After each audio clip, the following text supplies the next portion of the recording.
Hello children, salam uşaqlar. Bu gün mən sizə Nərgiz Nəzəfin çıxartdığı 250 test kitabından, ingilis dilindən 250 sınaq test kitabından Positive Voice-a aid olan sınaq 133-ün izahını verəcəm. Deməli, bu Positive Voice-a aiddir. Positive Voice və bilirsiniz artıq imtahanın tarixləri açıqlanıb 9 və 11 siniflərin. Və bu da mənim fikrimə əsasən hər il salırlar bu mövzunu və bu ildə salacaqlarına inanıram. Ona görə də sizə kömək məqsədi ilə Positive Voice-un izahını testlər üzərində verməyə gəlmişəm. İndi isə gəlin çox uzatmadan başlayaq. Deməli uşaqlar, birinci testimizdə she spent a lot of money on clothes. Deməli tərcüməyə fikir vermədən tapacağıq. Necə? She bizim mübtədamızdır. She bizim mübtədamızdırsa və mübtədamızdan sonra gələn feilin sonuna s artırıblar. Bu hansı zamanda baş verir? Present simple zamanda baş verir. Və deməli bu cümlənin zamanını müəyyənləşdirdik. Və positive voice-un bir dənə düsturu var, bilirsiniz də. Deməli to be üzərinə gəlsin feilin 3-cü forması. Burada isə cümləmiz present simple'dadırsa, deməli bizim to be'miz am, is, are-dan biri olacaq. Bu bir kənarda qalsın. İndi isə gəlin davam edək. Siz bilirsiniz ki, bizim cümləmiz heç vaxt eyni söz ilə başlaya bilməz. Ona görə məsələn, she ilə başlayan C və D variantını başdan neynirik? Başdan çıxırıq. Nə ilə başlayır? Həmişə buradan feildən sonra gələn tamamlıq olur həmişə. A lot of money-dən sonra biz həmişə nə etməliyik? To be-ni gətirməliyik artıq. To be-miz nədir burada? A lot of money çoxlu pul. Çoxlu pul, money bilirsiniz ki, təkdədir və təkdə olduğuna görə burada xəbərimiz is olacaq. Əmiz ardan izi seçəcəyik. Ondan sonra spend feilinin verb-ü gələcək. Ondan sonra isə cümlənin davamı. Və burada isə variantımız E variantı olacaq. Demək, A variantında has been var idi, amma bu present simple'ın to be'si deyildi.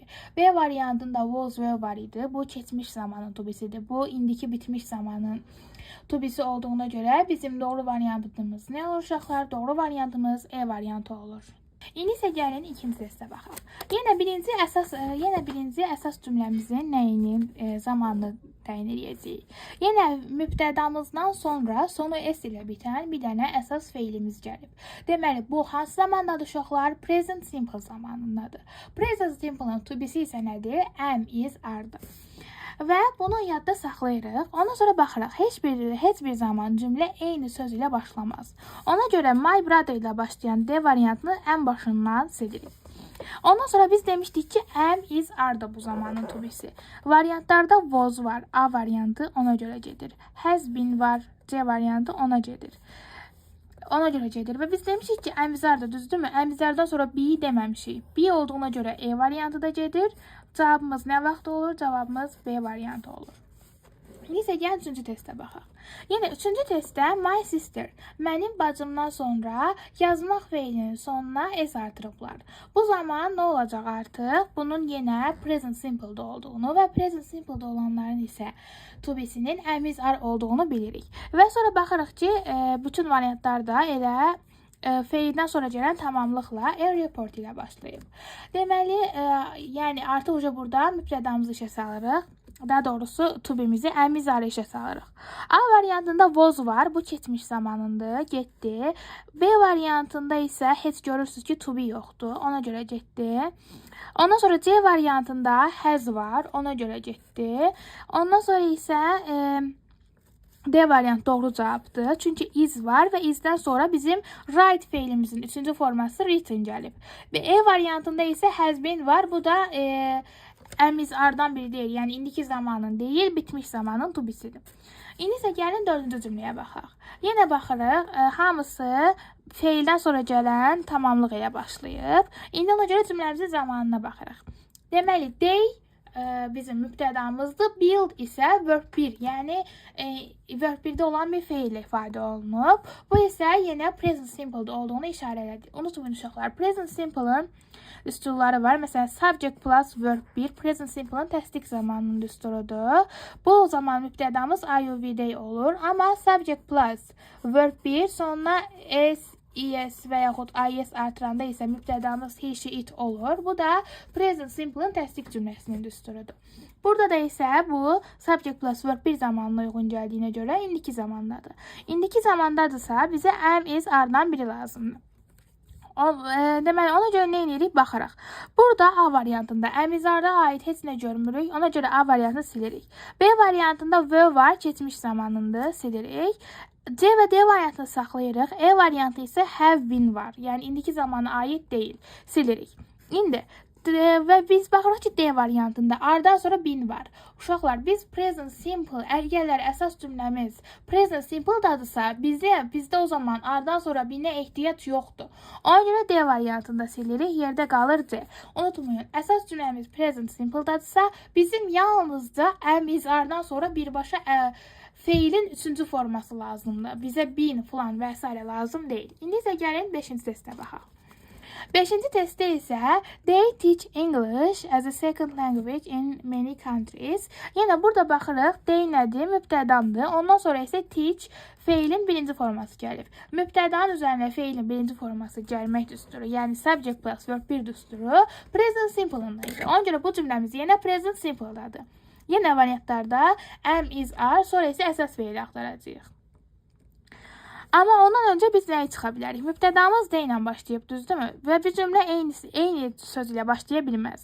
D variantı başdan silindi. Və bizə am, is, are lazımdır. A variantında was var, keçmişindir, getdi. C variantı qalsın. D variantında has been var. Bu bitmiş zamanında getdi. Ondan sonra isə C variantı ilə E variantı arasında qalırıq. C variantını niyə silirik? Burada been olduğuna görə. Beni nə zaman artıracağıq? Bunu növbət testlərdə görəcəksiniz uşaqlar. Present simple, əsas cümləmiz present simple-da olanda been heç bir zaman işlənmir. Ona görə doğru cavabımız E variantıdır. Ondan sonra isə gəlin 6-cı test ilə davam edək.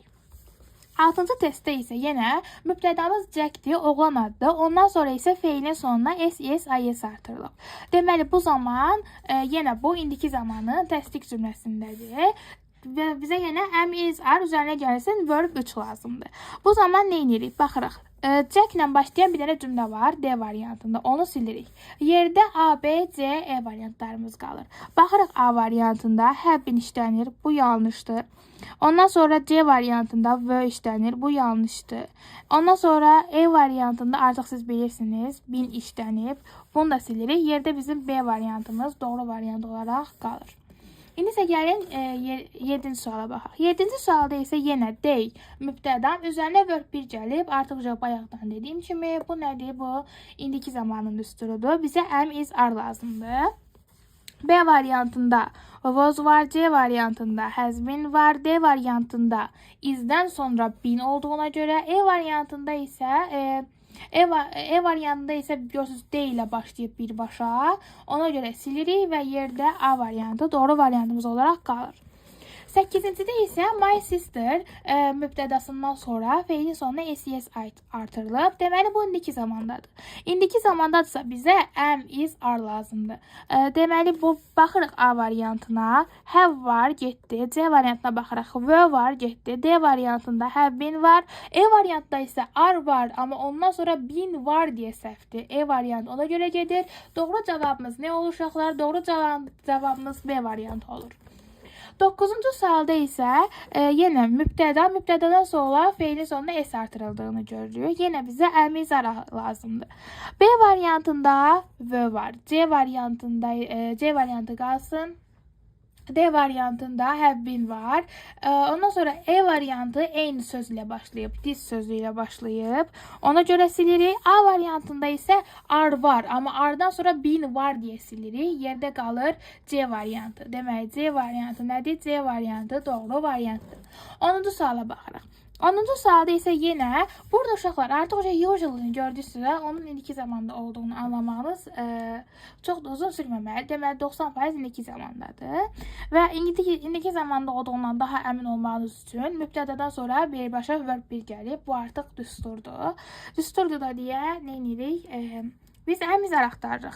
Am, is, are axtarırıqsa baxırıq. A variantında have been var. getdi. Ondan sonra C variantında was var, getdi. E variantında isə nə var uşaqlar? E variantında my neighbors ilə başlayıb getdi. Bəli uşaqlar, 10-cu sualda da cavabımız B variantıdır. Amma unutduğumuz bir dənə məqam var. D variantının tərcüməsi məni adətən qonşularım məclisə dəvət edirlərdi. Amma burada əsas cümlədə isə qonşularım məni adətən məclislərə dəvət edirlərdi. Burada isə B variantda da məni adətən məclislərə dəvət edirlərdi. Artıq görürsünüz ki, həm burada bin yoxdur, cümlənin axırları fərqlidir. Onda isə onu tərcümə ilə tapırsınız. İndi isə gəlin 11-ci suala baxaq. Deməli, 11-ci testdə nə baş verir? 11-ci testdə deyir, yenə my mother mübtədamızdan sonra feilin sonuna s çəkilisi artırılıb. Yenə bunun present simple'da olduğunu anlayırıq. Və present simple'da olduğunu anlamamışdan əvvəl my mother'dan başlayan variantı silirik. Çünki positive voice da eyni variant ilə başlaya bilməz.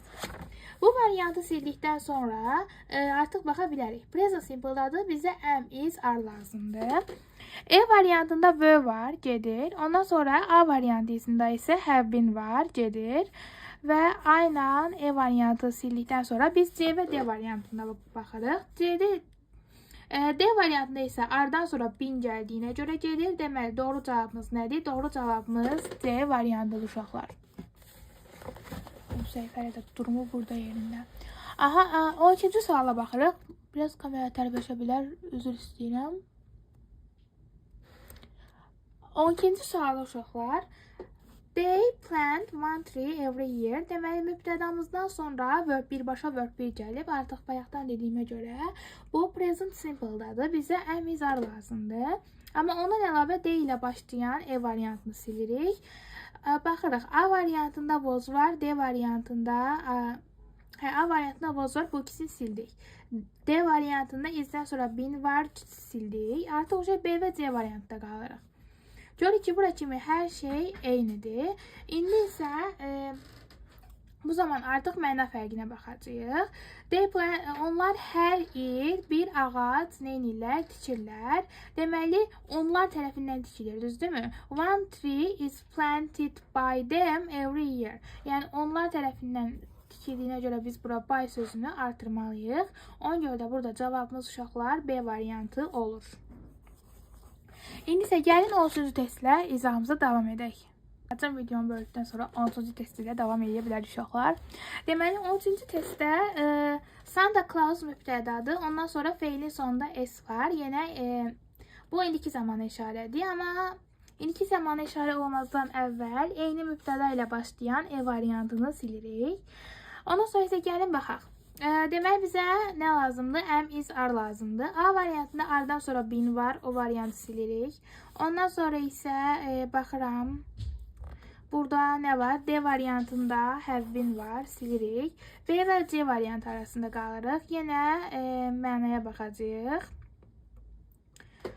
Santa Claus brings Christmas presents for children. Santa Claus uşaqlar üçün yeni il hədiyyələri gətirir. B variantında deyir ki, Christmas presents for children are brought by Santa Claus.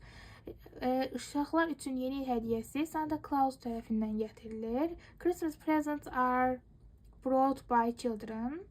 Yeni il hədiyyələri uşaqlar tərəfindən gətirilir. C variantında deyir ki, uşaqlar tərəfindən gətirilir. B variantında deyirsə, Santa Claus uşaqlara hədiyyə gətirir. Yəni, normalda da bilirsiniz ki, Santa Claus uşaqlara hədiyyəni gətirir. Uşaqlar niyə özlərinə hədiyyə gətirsinlər uşaqlar? Cavab burada B variantı olur. 14-cü testə baxaq. 14-cü testdə isə I feed my cats 3 times a day. Mən pişiyimi gündə 3 dəfə yedizdirirəm. Yenə gördüyünüz kimi verb 1-dədir. Yəni present simple'dadır. Bizə am, is, are lazımdır. A variantında has been var. Ondan sonra C variantında was var. D variantında will var. Onlar getdim. Bizdə qaldı B və E variantında da. B variantında isə isdən sonra been var. O da getdi. Yerdə qaldı E variantı bizim doğru variantımızdır. İndi isə gəlin 15-ci testə baxaq. 15-ci testdə isə uşaqlar D'dən sonra speak gəlib, D'dən sonra mübtədədən sonra verb 1 gəlib. Bu present simple-ın təsdiq cümləsinin düsturudur. Bu zaman bizə am, is, are lazımdır. Amma am, is, are-dan sonra əvvəl D ilə başlayan mübtədə görürəm C variantında, onu silirəm. Ondan sonra B variantında was var, E variantında has been var. B və E variantı o şəkildə getdi. İndi isə artıq burada mənaya baxacağıq. They speak German in 5 European countries. Onlar Alman dili danışırlar 5 fərqli Avropa ölkəsində. A variantında isə deyir ki, Alman dili onlar tərəfindən 5 fərqli ölkədə danışılır. D variantında deyir ki, German is spoken in 5 European countries. Uşaqlar, burada mübtədədə burada demə ehtiyac yoxdur. Uşaqlar, dediyim kimi orada demə ehtiyac yoxdur. Yəni ümumi mövzulardan danışılır burada. Cavabımız burada nə variantıdır? D variantıdır. İndi isə gəlin 16-cı sual ilə davam edək. Ondan sonra 16-cı testin izahı ilə davam edə bilərik. Yenə baxırıq. Polislər cəmliliyə feilin sonuna S artırılmayıb. Yenə verb 1 var. Mübtədə üzərinə gəlsin verb 1, present simple-ın indiki zamanının, yəni təsdiq cümləsinin düsturudur. Bizə am, is, are lazımdır. Amma ondan əvvəl de polis ilə başlayan E variantını silirik. Eyni mübtədə ilə başlaya bilməz. Ondan sonra isə baxırıq bizə am, is, are lazımdır. Amma A variantında have var. A variantı getdi. Ondan sonra isə C variantında were var. C variantı getdi. Biz B və D arasında qalırıq. D'də isə A'dan sonra bin var. O variant getdi. Cavabımız burada oldu. B variantı. Bilirəm, görürsünüz. Hə, oldu B variantı. 17-ci sualda isə gardener mübtədamızdır. Ondan sonra feilin sonuna S artırılıb. Deməli, nədir bu? Present simple-dadır. Present simple-dadırsa da bizə am, is, are lazımdır. Amma ondan əvvəl gardener ilə başlayan eyni mübtədalı cümləni D variantını silirik. Baxırıq, A variantında has been var, B variantında was var. A və B variantı bu şəkildə getdi. C və E variantına baxırıq. E variantında isə been var. Biz dedik ki, been bu zamanda olmaz. Ona görə doğru cavabımız nədir uşaqlar? Doğru cavabımız C variantıdır. 18-ci sual. 18-ci sualda isə people, bu sözün tələffüzü mən düz deyirəm. Düz demirəm. All over the world drink.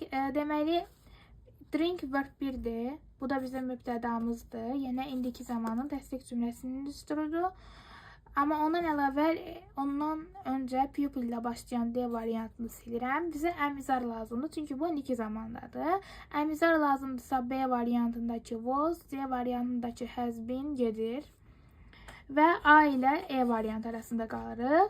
B və A variantında isə is-dən sonra been olduğuna görə gedir. Cavabımız nədir uşaqlar? Cavabımız E variantıdır. Ondan sonra isə 19-cu mövzuya baxaq. Deməli 19 və 20.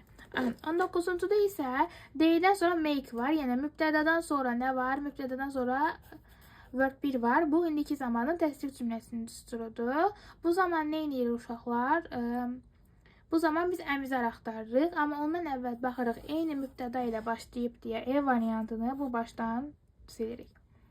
Ondan sonra isə deməli B variantında were var, D variantında have var. Ona görə getdi B və D variantı getdi. Ondan sonra isə indi mənaya baxacağıq. Deyir ki, they made lots of cars in Germany every year. Onlar hər il Almaniyada çoxlu maşınlar düzəldirlər. Ay, kamera getdi. İstehsal edirlər. A variantında deyir ki, lots of cars are made in Germany every year.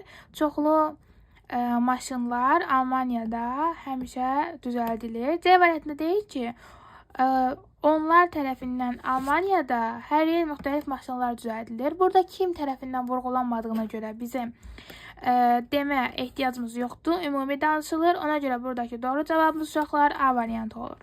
20-ciyə baxırıq. 20-cidə isə teacher, müəllim, explains, izah edir. Feilin sonunda S var. Deməli, bu indiki zamandadır. Artıq feilin sonunda S varsa bu indiki zamandadır uşaqlar. Sizə belə bir asan bir tüyo verim. Düstur boş verin. Amma ondan əvvəl baxırıq, the teacher ilə eyni başlayan Mübtədanı silirik. Bizə indiki zaman olduğuna görə əmzar lazımdır. A variantındakı V, B variantındakı will be gedir. Yerdə qalır C və D variantı. C-də isə bin var. Ona görə gedir. Nə variantı qalır cavabımız? D variantı qalır. Məncə 20 sualdır. Baxın. Bəli uşaqlar, 20 sual idi. Bu sınağın da izahı bu qədər. Əgər istəsəniz bu cür mövzu sınaqlarının izahları gələr. Hətta sizin üçün passive voice-u belə izah elədiyim ayrıca videoda gələr. Başqa hansı mövzulara bu şəkildə izahını istəyirsinizsə yorumlarda yazmağı unutmayın və bu videoları sinif yoldaşlarınızla, dostlarınızla paylaşmağı da unutmayın uşaqlar. Sağ olun, salamat qalın. Növbəti videolarımızda görüşənədək.